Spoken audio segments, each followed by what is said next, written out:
Hi friends, ప్రతి ఒక్క ఆడవారికి ఉపయోగపడేటువంటి కొన్ని మంచి టిప్స్ అయితే ఇవాళ చూపించబోతున్నానండి. చాలా అంటే చాలా బాగా ఉపయోగపడతాయి. మన ఛానల్ ఫస్ట్ టైం చూసినట్లయితే ప్లీజ్ సబ్స్క్రైబ్ చేసుకోండి. టీని తయారు చేసిన తర్వాత పిప్పిని పడేస్తూ ఉంటాం, లేదంటే మొక్కలకి వేస్తూ ఉంటాం కదండి. ఆ పిప్పితోటి మనం చక్కగా వెండి వస్తువులకి మెరుగు పెట్టుకోవచ్చు. ఒకవేళ పిప్పి లేకపోతే ఈ విధంగా కొద్దిగా వాటర్ని యాడ్ చేసి కొద్దిగా టీ పౌడర్ వేసి విధంగా బాగా మరిగించాలండి. ఒకవేళ మీ దగ్గర టీ వడగట్టినటువంటి పిప్పి ఉంటే ఆ పిప్పిలోనే కాస్తంత వాటర్ యాడ్ చేసుకోండి. ఇక ఇందులోనే పట్టీలు వేయాలండి. వెండి పట్టీలే కాదండి, వెండి వస్తువులు ఏవైనా సరే ఈ విధంగా మెరుగు పెట్టుకోవచ్చు. కొద్దిసేపు ఈ విధంగా మిక్స్ చేస్తూ బాగా మరగనివ్వాలి. ఇక ఇందులోనే కొద్దిగా వంట సోడా కూడా యాడ్ చేసి స్టవ్ ఆఫ్ చేసుకోవాలండి. ఇక బట్టల సోప్ ఉంటుంది కదండి, బట్టల సోప్ తోటి ఈ విధంగా కొద్దిగా డిప్ చేస్తూ మనం వడగట్టాం కదండి ఈ లిక్విడ్ తోటి ఈ విధంగా రుద్దేశామంటే బిఫోర్ అండ్ ఆఫ్టర్కి మీకే రిజల్ట్ అనేది అర్థమైపోతుందండి. చాలా అంటే చాలా తెల్లగా అవుతాయి. చూస్తున్నారు కదండి, ఈ విధంగా టీ వడగట్టినటువంటి పిప్పుతోటి మనము ఈజీగా వెండి పట్టీలకు మెరుగు పెట్టేయచ్చు.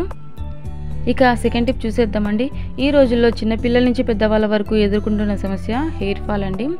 అస్సలు జుట్టు రాలదండి. ఈ విధంగా మీరు ట్రై చేశారంటే బియ్యం కడిగినటువంటి నీరుని కొద్దిగా ఈ విధంగా సేకరించుకోవాలి గిన్నెలోకి. ఇందులోనే కొద్దిగా మెంతులు, అదేవిధంగా కొద్దిగా కరివేపాకు కూడా వేసి రాత్రి అంతా నాననివ్వాలండి. ఈ విధంగా రాత్రి అంతా నానిన తర్వాత మనము చూస్తున్నాం కదండి, ఈ విధంగా రాత్రి అంతా నానబెట్టేసరికి మెంతులు అనేవి బాగా నానిపోయి ఉంటాయి. మెంతుల్లో కరివేపాకులు ఉన్నటువంటి ఫ్లేవర్ అంతా కూడాను చక్కగా రైస్ వాటర్లోకి దిగిపోతాయండి. ఈ విధంగా వీలైనంత మెత్తగా చేతితోటి పిసికేయాలండి. మీకు ఇంకా టైం ఉందనుకుంటే ఇది కూడా మెత్తగా పేస్ట్ చేసుకొని హెయిర్కి అప్లై చేసుకోవచ్చు. ఇందులో ఉన్నటువంటి ప్రోటీన్స్ అంతా కూడాను చక్కగా వాటర్లోకి వచ్చేలాగా ఈ విధంగా మెత్తగా పిసికేసుకోవాలి. ఆ తర్వాత ఇదంతా పిప్ అంతా పక్కకు తీసేయాలండి. ఇది హెయిర్కి రాసుకున్నామంటే హెయిర్ ఫాల్ అస్సలు అవ్వదండి. చాలామంది చేసే తప్పు ఏంటంటే డైరెక్ట్ షాంపూ తలకు రాసుకుంటూ ఉంటారండి. అలా చేయడం వల్ల హెయిర్ ఫాల్ అవుతూనే ఉంటుంది. ఈ విధంగా మనము వాటర్ తయారు చేసుకున్నాం కదండి, అందులోని కొద్దిగా ఈ విధంగా షాంపూ, మనం ఎన్ని ప్యాకెట్స్ అయితే షాంపూ యూస్ చేస్తాం అన్ని ప్యాకెట్ని ఈ విధంగా వాటర్లో మిక్స్ చేసి హెయిర్కి అప్లై చేసుకోవడం వల్ల జుట్టు రాలడం ఆగుతుంది. అదేవిధంగా జుట్టు చాలా ఒత్తుగా పెరుగుతుందండి. ఇక మనం కొత్త చీపురు తెచ్చినప్పుడు ఈ చీపురులో ఉన్నటువంటి దుమ్మును విదిలేయడం అనేది చాలా కష్టపడుతూ ఉంటాం కదండి. ఒక చోట ఇంట్లోనే కూర్చొని ఈజీగా దుమ్మంతా కూడాను మనం చక్కగా రిమూవ్ చేసుకోవచ్చండి. ముందుగా ఈ విధంగా దువ్వెన ఉంటుంది కదండి, దువ్వెన కానీ బట్టల్ని వాష్ చేసేటువంటి బ్రష్ ఉంటుంది కదండి, బట్టలు వాష్ చేసే బ్రష్ కానీ తీసుకొని ఈ విధంగా దువ్వేసేయాలండి. మొత్తం అంతా కూడాను ఒక చోటికి అంతా మనము తీసేయొచ్చండి. ఈ విధంగా మొత్తం అంతా దువ్వేసేయాలండి. చాలామంది ఏంటంటే బకెట్లో నానబెట్టి చాలా ఇబ్బంది పడిపోయి ఈ ధూళి తీయడానికి చాలా పెద్ద ప్రాసెస్ అని చెప్పి ఇబ్బంది పడుతూ ఉంటారు. ఈ మెథడ్లో మనం చాలా అంటే చాలా ఈజీగా ధూళి అయితే తీసేయొచ్చండి. ఈ డస్ట్ అంతా కూడా ఈ విధంగా దువ్వేసామంటే వచ్చేస్తుంది. ఇక చాటలోకి అంతా కూడా ఈ విధంగా ఎత్తేసి పడేసేయడమే. చీపురు అయితే రెడీ అయిపోయిందండి. ఇక అసలు ధూళి అనేది రాలదు. ఇక మరొక టిప్ అండి, ఇక కొద్దిగా వర్షం పడినా సరే ఇంట్లో చాలా నీసు వాసనలాగా వస్తూ ఉంటుంది కదండి. అలాంటప్పుడు ఒక ప్లాస్టిక్ గిన్నెలో కొద్దిగా కల్లుప్పు తీసుకోండి, క్రిస్టల్ సాల్ట్ తీసుకొని ఇందులో సాఫ్ట్ టచ్ కానీ కంఫర్ట్ కానీ మీకు ఏది నచ్చితే అది ఈ విధంగా వేసుకోవాలండి. ఇంట్లో అంతా 24 hours మంచి సువాసనతో నిండి ఉంటుంది. కంఫర్ట్ అయినా పర్లేదు, సాఫ్ట్ టచ్ అయినా పర్లేదండి, మీకు ఏది నచ్చితే అది. ఈ విధంగా వేసిన తర్వాత ఒకసారి అంతా బాగా మిక్స్ చేసుకోవాలి. ఇది లివింగ్ ఏరియాలో కానీ, బాల్కనీలో కానీ, కిచెన్లో కానీ, అదేవిధంగా వాష్రూమ్లో కానీ పెట్టామంటే మనం డోర్ క్లోజ్ చేసి ఓపెన్ చేయగానే చాలా మంచి స్మెల్ వస్తూ ఉంటుందండి. ఎలాంటి ఓడో నీళ్ళు కూడా యూజ్ చేయాల్సిన అవసరం లేదు. ఇక కిటికీలో ఈ విధంగా పెట్టామంటే 24 hours ఇంట్లో మంచి స్మెల్ అయితే వస్తూ ఉంటుందండి. ఇక వాష్రూమ్ని రుద్దాల్సిన అవసరం లేకుండా ఈజీగా ఎలా క్లీన్ చేసుకోవాలో జస్ట్ ఈ విధంగా చల్లితే చాలండి, వాష్రూమ్ అనేది తలతలా మెరిసిపోతుంది. ఇక ఈ లిక్విడ్ని ఎలా తయారు చేసుకోవాలో చూసేద్దాం. దీనికోసం కొద్దిగా హాట్ వాటర్ తీసుకున్నానండి. ఖచ్చితంగా హాట్ వాటర్ తీసుకోవాలి. ఇక 1 స్పూన్ నిమ్మ ఉప్పు, అదేవిధంగా 2 స్పూన్లు బ్లీచింగ్ పౌడర్ వేసి ఒకసారి మిక్స్ చేసుకోవాలి. ఇక 2-3 స్పూన్ల వరకు బేకింగ్ సోడా తీసుకోవాలండి, వంట సోడా. ఆ తర్వాత కొద్దిగా వెనిగర్ తీసుకోండి. వెనిగర్ లేకపోతే నిమ్మరసం కూడా యాడ్ చేసుకోవచ్చు. ఇక వాష్రూమ్ అంతా ఒక చిన్న గ్లాస్ తీసుకొని ఈ విధంగా చల్లేసేయాలండి. ఈ విధంగా చల్లేసిన తర్వాత గ్లౌజులు, చెప్పులు వేసుకోండి. సెన్సిటివ్ స్కిన్ ఉన్నవారు ర్యాషెస్ వస్తాయి. ఆ తర్వాత స్క్రబ్బర్ తీసుకొని అంతా ఒకసారి రుద్దాలండి. ఈ విధంగా వాష్రూమ్ అంతా రుద్దేస్తే ఎంతటి మొండి గారైనా సరే ఈజీగా వచ్చేస్తుందండి. చూస్తున్నారు కదండి, ఇది రిజల్ట్ చూడండి. బిఫోర్కి ఆఫ్టర్కి మీకే రిజల్ట్ అనేది అర్థమైపోయి ఉంటుంది. ఖచ్చితంగా మనకైతే వర్క్ అవుతుంది. డెఫినెట్గా ట్రై చేయండి. చూస్తున్నారు కదండి ఫైనల్గా ఎలా వచ్చిందో. ఇక ఇంట్లో బొద్దింకలు, చీమలు, దోమలు, అదేవిధంగా మనము బల్లులు ఇలాంటి వాటితోటి చాలా ఇబ్బంది పడుతూ ఉంటాం కదండి. ఒకే ఒక రెమెడీ తోటి ఇంట్లో దోమలు, ఈగలు, చీమలు అన్నీ కూడాను ఒక్కటంటే ఒక్కటి కూడా కనపడవండి. ఒక చిన్న లిక్విడ్ని తయారు చేసామంటే అది కూడా అన్నీ మన కిచెన్లో అవైలబుల్గా ఉన్న వాటితోటే ఒక చీమ కానీ, దోమ కానీ, ఈగ, పురుగు, బల్లి అసలు ఇంట్లో ఏవి ఉండవండి. ఈ లిక్విడ్ ఎలా తయారు చేసుకోవాలో చూసేద్దాం. దీనికోసం ఒక గిన్నె తీసుకోండి. ఇందులోని కొద్దిగా హాట్ వాటర్ తీసుకోవాలండి. ఇక కొద్దిగా లవంగాలు కూడా తీసుకోవాలి. ఈ విధంగా లవంగాలను వేసి కొద్దిసేపు పక్కన పెట్టామంటే హాట్ వాటర్ వేయడం వల్ల లవంగాల్లో ఉన్నటువంటి ఫ్లేవర్ అంతా కూడాను చక్కగా వాటర్లోకి వచ్చేస్తుంది. ఇక ఈ లిక్విడ్లో కొద్దిగా పేస్ట్ తీసుకోవాలండి. కోల్గేట్ కానీ మీరు ఏ పేస్ట్ యూస్ చేస్తుంటే ఆ పేస్ట్ తీసుకోవచ్చు. కొద్దిగా పేస్ట్ తీసుకొని పేస్ట్ అంతా మెల్ట్ అయ్యేలాగా ఈ విధంగా మిక్స్ చేసుకోవాలండి. చాలా బాగా వర్క్ అవుతుందండి. ఇక ఇందులోనే కొద్దిగా కర్పూరం తీసుకోవాలండి. పచ్చ కర్పూరమైనా పర్లేదు, ఈ విధంగా ఉంట కర్పూరమైనా పర్లేదండి. కర్పూరం తీసుకోవాలి. జస్ట్ ఈ విధంగా నలపంగానే పొడి అయిపోతుంది. కర్పూరం కూడా ఇంట్లో బల్లులు, బొద్దింకలు, పురుగులన్నీ పోవడానికి చాలా చక్కగా యూజ్ అవుతుందండి. ఈ విధంగా అంతా కూడా ఒకసారి బాగా మిక్స్ చేసుకొని ఇందులో ఉన్నటువంటి ఈ లవంగాలను సపరేట్ చేసేయండి. స్ప్రే చేసే బాటిల్ ఉంటే బాటిల్లోకి వేసుకోవాలండి. స్ప్రే చేసే బాటిల్ అవైలబుల్గా లేకపోతే నార్మల్ చిన్న చిన్న బాటిల్స్ ఉంటాయి కదండి, బాటిల్స్కి హోల్ పెట్టేసి మనము స్ప్రే లాగా యూజ్ చేసుకోవచ్చు. ఈ విధంగా బాటిల్లోకి అంతా కూడా వేసుకోవాలండి. ఇలాంటి స్ప్రే బాటిల్ అవైలబుల్గా లేకపోతే ఇలాంటి ప్రాబ్లం లేదండి. చిన్న చిన్న బాటిల్స్కి ఉంటాయి కదండి, బాటిల్స్లో వేసి చిన్న చిన్న హోల్స్ పెట్టామంటే మనం ఈజీగా స్ప్రే చేసుకోవచ్చు. ఇక నైట్ టైం పడుకునేటప్పుడు గ్యాస్ స్టవ్ కింద, అదేవిధంగా మనము టెర్రస్లో పూల మొక్కలు కూడా పెంచుకుంటూ ఉంటాం కదండి, వాటి దగ్గర ఎక్కువగా దోమలు ఉంటూ ఉంటాయి. అదేవిధంగా షింకులో పూల మొక్కల దగ్గర, ముఖ్యంగా మనీ ప్లాంట్స్, అదేవిధంగా గుమ్మం దగ్గర నుంచి చీమలు వస్తూ ఉంటాయి కదండి, ఎక్కడెక్కడైతే చీమలు అవి ఉంటాయో అక్కడ స్ప్రే చేసుకుంటే ఒక చీమ దోమ కూడా ఉండదు. ఇక న్యాచురల్గా మన హెయిర్ని ఏ విధంగా బ్లాక్గా చేసుకోవాలనేది చూసేద్దాం. దీనికోసం తాతగుండ్లాకు తీసుకున్నానండి, అదేనండి పలకాకు. ఈ రోజుల్లో చిన్నపిల్లల నుంచి పెద్దవాళ్ళ వరకు హెయిర్ అనేది వైట్గా అవ్వడం వల్ల చాలా ఇబ్బంది పడి ఏవేవో కెమికల్స్ ఉన్నటువంటి కలర్స్ యూజ్ చేస్తూ ఉంటారు కదండి. అలా కాకుండా ఈ విధంగా పలకాకు తీసుకుని కొద్దిగా శుభ్రం చేసుకొని పక్కన పెట్టుకోవాలండి. ఇక స్టవ్ వెలిగించుకొని ఒక కడాయి పెట్టుకొని కొద్దిగా మెంతులు, కొద్దిగా ఉల్లిపాయ విత్తనాలు ఉంటాయి కదండి, ఆనియన్ సీడ్స్ మీకు ఇంట్రెస్ట్ ఉంటే వేసుకోండి, లేకపోతే ఓన్లీ మెంతుల్ని ఈ విధంగా పూర్తిగా నల్లగా వేయించుకోవాలండి. ఆ తర్వాత మనం ఏ ఆయిల్ యూజ్ చేస్తున్నామో ఆ ఆయిల్ని కొద్దిగా ఈ విధంగా వేసుకొని మనము పలకాకు తీసుకున్నాం కదండి, పలకాకును కూడా ఆయిల్లో ఈ విధంగా వేయించుకున్న తర్వాత ముందుగా మనము వేయించుకున్నటువంటి మెంతులు, అదేవిధంగా కలుంజీ సీడ్స్ని, ఉల్లిపాయ విత్తనాలని పొడి చేసుకొని ఈ ఆయిల్లోనే కొద్దిసేపు వేయించాలండి.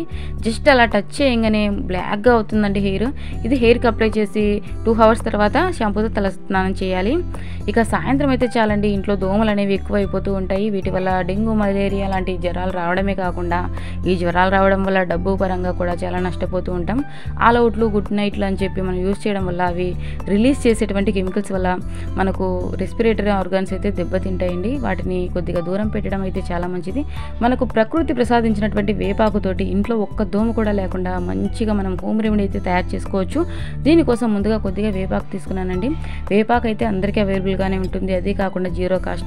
దీనివల్ల ఇంట్లో ఒక దోమ కూడా ఉండదు. కొద్దిగా ఈ విధంగా వేపాకుల్ని తీసుకొని కొద్దిగా వేపాకు మనం అంటే పచ్చిగా ఉన్న వేపాకు తీసుకోవాలండి. పొడిగా ఉన్న డ్రై అయిన వేపాకైనా పర్లేదు, కానీ పచ్చిగా ఉన్న వేపాకు తీసుకుంటే మనకు ఒక్క దోమ కూడా ఉండదు. ఇందులోంచి వచ్చేటువంటి ఆ చేదు ఫ్లేవర్ అయితే ఉంటుందో దానివల్ల ఒక్క దోమ కూడా ఉండదు. ఆ తర్వాత ఈ విధంగా కప్పు తీసుకోవాలండి. అది పింగాణీ కప్ అయినా పర్లేదు, లేదంటే స్టీల్ గ్లాస్ ఉంటుంది కదండి, స్టీల్ గ్లాస్ తీసుకున్నా సరిపోతుంది.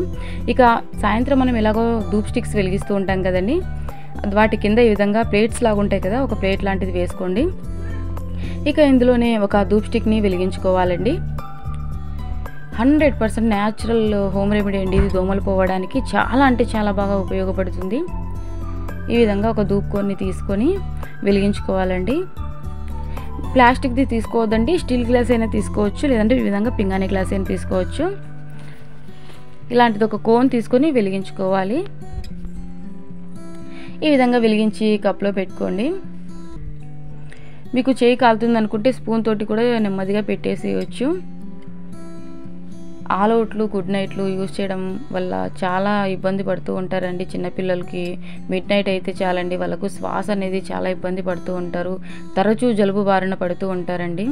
అందులోనూ అవి కెమికల్స్తో కూడినవి కాబట్టి ఈ విధంగా ధూప్ స్టిక్ని వెలిగించి దీనిపైన ఈ విధంగా వేపాకును వేయాలండి. వేపాకు ఎలాగో తడిగా ఉంటుంది కాబట్టి వేపాకులోంచి వచ్చేటువంటి ఈ చేదు పొగ వల్ల ఇంట్లో ఒక్కటంటే ఒక్క దోమ కూడా ఉండదండి. ఖచ్చితంగా 100% వర్క్ అవుతుంది. సాయంకాలం వేళ ఈ విధంగా ధూప్ స్టిక్ని వెలిగించి దానిపైన కొద్దిగా ఈ విధంగా వేపాకుని వేసి ఒక పక్కన పెట్టేసామంటే, ఏదైనా ఒక మూల పెట్టేసామంటే ఇందులో నుంచి వచ్చేటువంటి ఆ చేదు ఫ్లేవర్ ఏదైతే ఉంటుందో, ఆ వేపాకు ఫ్లేవర్ ఏదైతే ఉంటుందో దానివల్ల ఎక్కడ దోమలు అక్కడే చనిపోతాయండి.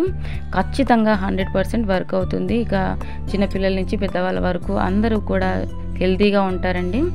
వేపాకులో మంచి మెడిసిన్ గుణాలు ఉండడం వల్ల మన హెల్త్కి కూడా చాలా మంచిదండి. ఇక మరొక టిప్ అండి, ఇక మనం ఇందాక వేపాకుతోటి చూసాం కదండి. వేపాకు అనేది సిటీలో ఉన్న వారికి కొంతమందికి అవైలబుల్గా ఉండదు కదండి. అలాంటప్పుడు ఏంటంటే సేమ్ ఇదే విధంగా ఒక కప్పు కానీ గ్లాస్ కానీ తీసుకొని సేమ్ ఇదే విధంగా ఒక ధూప్ స్టిక్ని తీసుకోవాలండి. ఈ విధంగా ధూప్ స్టిక్ని వెలిగించేసి కప్పు కానీ బౌల్ కానీ తీసుకోవాలండి, ప్లాస్టిక్ది తీసుకోవద్దు. ఈ విధంగా ధూప్ స్టిక్ని వెలిగించుకొని కప్లో పెట్టేసేయండి. కప్ మాడుతుందని ఏం లేదండి. కొన్ని కప్స్కి, పింగాణి కప్స్కి హ్యాండిల్స్ అనేవి విరిగిపోయి పక్కన పెట్టేస్తుంటాం కదండి, వాటినైనా యూజ్ చేసుకోవచ్చు. ఇక వెల్లుల్లిపాయ పొట్టు అందరి కిచెన్లోనే అవైలబుల్గానే ఉంటుంది కదండి. వీటి వల్ల ఇంట్లో దోమలు అనేవి అస్సలు ఉండవండి. ఈ విధంగా కొద్దిగా పొట్టు తీసుకొని దీనిపైన ఈ విధంగా వేయాలండి ధూప్ స్టిక్ పైన. ఇందులో నుంచి వచ్చేటువంటి ఫ్లేవర్ వల్ల కూడా ఇంట్లో ఒక్కటంటే ఒక దోమ కూడా ఉండదు. మన హెల్త్కి కూడా వెల్లుల్లిపాయ పొట్టు అనేది చాలా మంచిదండి. ఈ విధంగా ఒక పక్కన పెట్టేసామంటే ఇందులో నుంచి పొగ అనేది వస్తూ ఉంటుంది. ఇది 15 నుంచి 20 నిమిషాల వరకు చక్కగా వెలుగుతుందండి. ఇంట్లో ఉన్నటువంటి దోమలన్నీ కూడాను ఎక్కడెక్కడ చనిపోయి పడిపోతాయి. ఈ రెండిట్లో మీకు ఏ టిప్ యూజ్ అయినా సరే మీరు చక్కగా యూజ్ చేసుకోవచ్చండి. ఒక సైడ్ మన పిల్లలు తిరగరు అనే చోట ఒక సైడ్ ఒక మూలను పెట్టేసామంటే ఇంట్లో అంతా కూడాను ఈ పొగ అనేది చక్కగా అంతా వచ్చేసి ఇంట్లో దోమలు అనేవి అస్సలు ఉండవండి. ఈ రెండిట్లో ఏ ఒక్క టిప్ యూజ్ చేసినా కూడా మీకు చాలా మంచి రిజల్ట్ అయితే ఉంటుంది. ఇక మనము ఫెస్టివల్ టైమ్స్లో కానీ లేదంటే ఇక ఏదైనా ఫంక్షన్ ఉన్నా కూడా ఎక్కువగా పూలు అనేవి తెచ్చుకుంటూ ఉంటాము. ఇక కార్తీక మాసం, శ్రావణ మాసం ఇలాంటి నెలల్లో అయితే ఒక వారం ముందే ఫ్లవర్స్ అనేవి తెచ్చుకుంటూ ఉంటాం. ఎందుకంటే పండగ రోజు ఫ్లవర్స్ అనేవి చాలా ఎక్కువ రేటు ఉంటాయి కాబట్టి ఏ సీజన్లో అయినా ఎప్పుడైనా సరే పూలు అనేవి ఎక్కువ రోజులు నిల్వ ఉండాలంటే ఈ విధంగా ఒక డబ్బా తీసుకొని, డబ్బా తడి లేకుండా చూసుకోవాలండి. అడుగు భాగంలో టిష్యూ పేపర్ కానీ, పిల్లల నోట్బుక్ల పేపర్ కానీ లేదంటే న్యూస్ పేపర్ కానీ వేసుకోవాలి. ఈ విధంగా ఫ్లవర్స్ వేసి కొద్దిగా బియ్యం గింజలు వేసుకోండి. ఎందుకంటే పూల పైన ఆల్రెడీ వాళ్ళు నీళ్లు చల్లే ఉంటారు కాబట్టి పూలమ్మే వాళ్ళు అందులో తడి ఉంటుంది. ఈ బియ్యపు గింజలు అనేవి మనకు పూలలో ఉన్నటువంటి వాటర్ని చక్కగా పీల్చుకుంటాయి. పైన ఇదే విధంగా ఒక టిష్యూని పెట్టేసి ఇక లిడ్ని క్లోజ్ చేసేయాలండి. ఈ విధంగా మూత పెట్టేసామంటే 10-15 రోజులున్నా సరే పూలు అనేవి అస్సలు వాడిపోవండి. కలర్ అనేవి అస్సలు చేంజ్ అవ్వవు. ఇక ప్లాస్టిక్ డబ్బా అయినా పర్లేదండి, స్టీల్ డబ్బా అయినా పర్లేదు, ప్లాస్టిక్ డబ్బా అయినా పర్లేదు. ఈ విధంగా అడుగు భాగంలో టిష్యూ వేసుకొని ఫ్లవర్స్ అన్ని ఈ విధంగా వేసుకున్న తర్వాత కొద్దిగా బియ్యపు గింజలు వేసుకుంటే ఈ పువ్వుల్లో ఉన్నటువంటి వాటర్ని అంతా కూడాను చక్కగా బియ్యపు గింజలు అనేవి పీల్చుకుంటాయండి. తడి మొత్తాన్ని బియ్యపు గింజలు అనేవి పీల్చుకొని ఫ్లవర్స్ అనేవి ఎక్కువ రోజులు నిల్వ ఉంటాయండి. ఈ విధంగా పైన కూడా టిష్యూ పేపర్ వేసి లిడ్ని క్లోజ్ చేసేయాలి. ఇక వారం 10 రోజులున్నా సరే పూలు అనేవి అస్సలు చెక్కు చెదరవండి. ఇలాంటి యూస్ఫుల్ టిప్స్ కోసం మన ఛానల్ని ప్లీజ్ సబ్స్క్రైబ్ చేసుకోండి. Thank you for watching.